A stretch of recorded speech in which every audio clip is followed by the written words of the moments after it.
Now let's describe the elbow joint. On where are the bones that we're going to find at the elbow?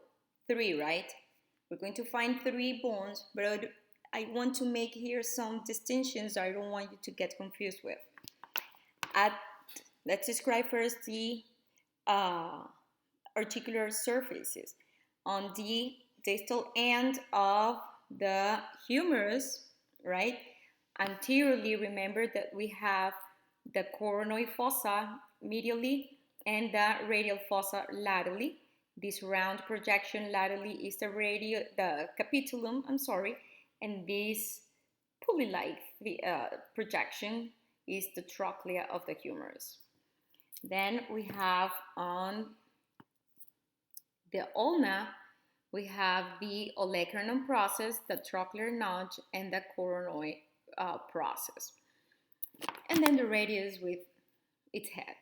Now, we have at the elbow, it is true that we have, is this lateral? Yes.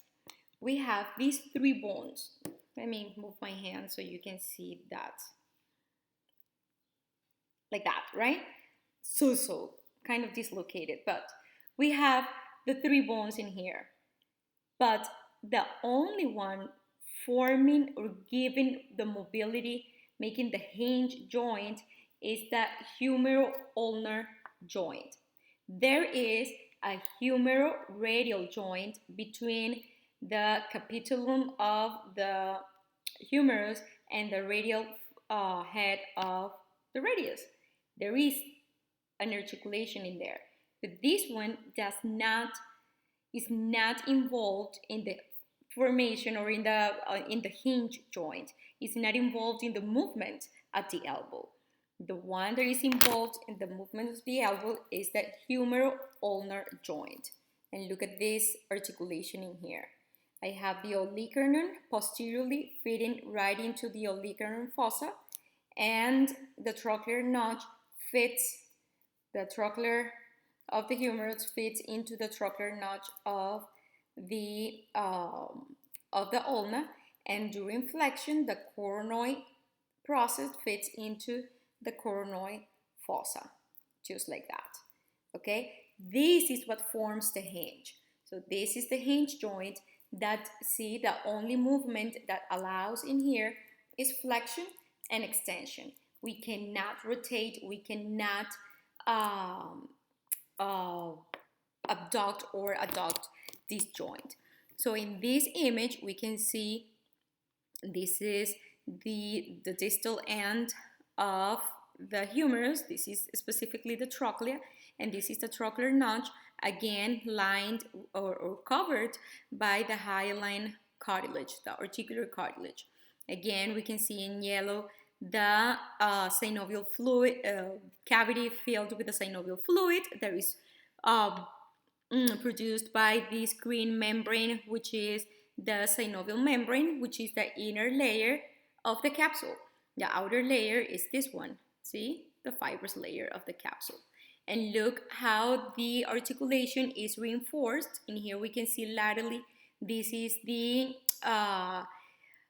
radial collateral ligament, and in the other side, on the medial side, of course, ulna is medial, we have the ulnar collateral ligaments. And those ligaments, what they do is to avoid lateral movement of this joint. What else? Well, we're gonna find muscles of course in here. Thinking the other one, yes. In here we can see anteriorly the biceps brachii, the tendon, the insertion, the end of this muscle. It attaches right here in the radial tuberosity, and in that it covers and reinforces the anterior aspect of the elbow joint or the humero-ulnar joint. And posteriorly, doing the same function, is the triceps brachii, here in the posterior aspect of your arm. So the tendon descends, attaches in the olecranon, from the humerus to the olecranon, and provides posterior protection to this joint. And in here you can see one bursa avoiding the friction between the tendon of the triceps muscle, and the capsule. All of this, by the way, all of this is the fibrous capsule. See that it looks fibrous? All of that is the fibrous capsule enclosing all of these bones, even the radius. Even though the radius is not taking part of this, on the movement of this articulation, the capsule encloses the radius. And remember, right in there, the radius, remember, not forming part of the of the elbow joint, but the radius attaches or joins the radial notch of the ulna right here. It receives the head of the radius proximally.